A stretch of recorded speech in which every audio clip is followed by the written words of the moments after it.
Cindy akakasizza concert ate nga Evelyn Namulondo beeguddeko ne Lema Namakula. Laba Lema Namakula kyeyekola e London eside eno, ate nga Spice Dana afuddeyo munnange n'ategeeza nti nno nga watalina ssuubi liyingira munnange ate politics focus ye wulira munnange ate kyagamba eside eno, era nga ngenda kubeera nga ntandika munnange ate ne Lema Namakula muganda wange kyeyekola munnange e London, era nga beeguddekoko n'omukyala Evelyn Namulondo eside awo nga bolaba mu katambi akageetinze vailo ate wali ku mikutu egy'enjawulo muganda wange era nga bolaba awo.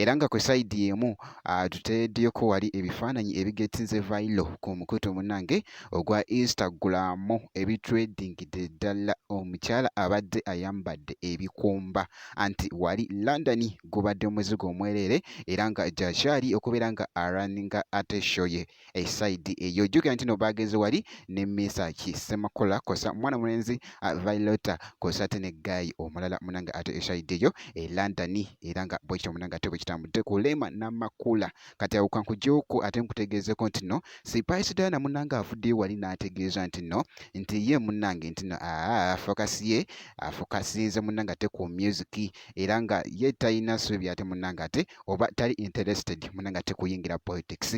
Focus ye munnange ya muziki muganda wange eside eno. Mwana muwala ate nga yeyo update gye nnina ku Spice Dana eside eyo, era nga bwe mucekinzeeko bwentyo, era nga ataddeyoko ebifaananyi ebyo ebigeetinze vailo wali ku mukutu munnange ate ogwa Facebook kosa ate ne Instagram.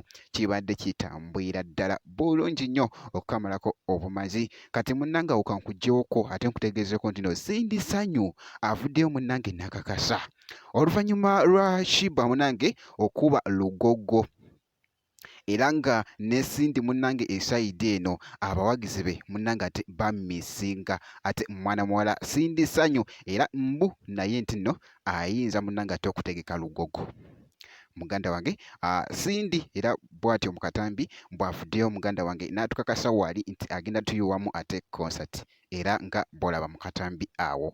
Abamanyi basalewo nga balabye buli kimu. Which other ground did we say? I really like the idea of first doing like Ham oba Nambole and then do like a small ka VIP show nga tukakoledde ku Serena towards the end of the year. Ezo idea nzaagala nnyo. So I think we're going to meet all to meeting aba Serena. Bagala Ham. Team Syndicate Mbalaba, you want to break a record? I see you guys. I see that we're in the same spirit this year, eh? We are in the same spirit today. I see you guys want to break a record. So the Ham Stadium Mungambe, it's 35,000, right?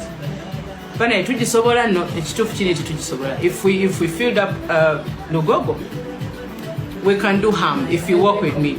But we're going to tugenda kuscheduling a meeting tutulena abo, so tujja bagamba kiki ekivudde mu kulonda nga option. Naye nga bwekityo munnange ate bwekitambudde ku zi updates zino, ngenda kusaba video gimpe like munnange avuddeyo bw'atyo nakakasa mwana muwala Cindy kati nno bwenti bwenkoze, ngenda kusaba video gimpe like n'okusubscribinga obeera nga tonaba. Ngenda kubeera nga nkomawo ate mmaseeyo n'ezi updates endala katono nnyo bwekiti.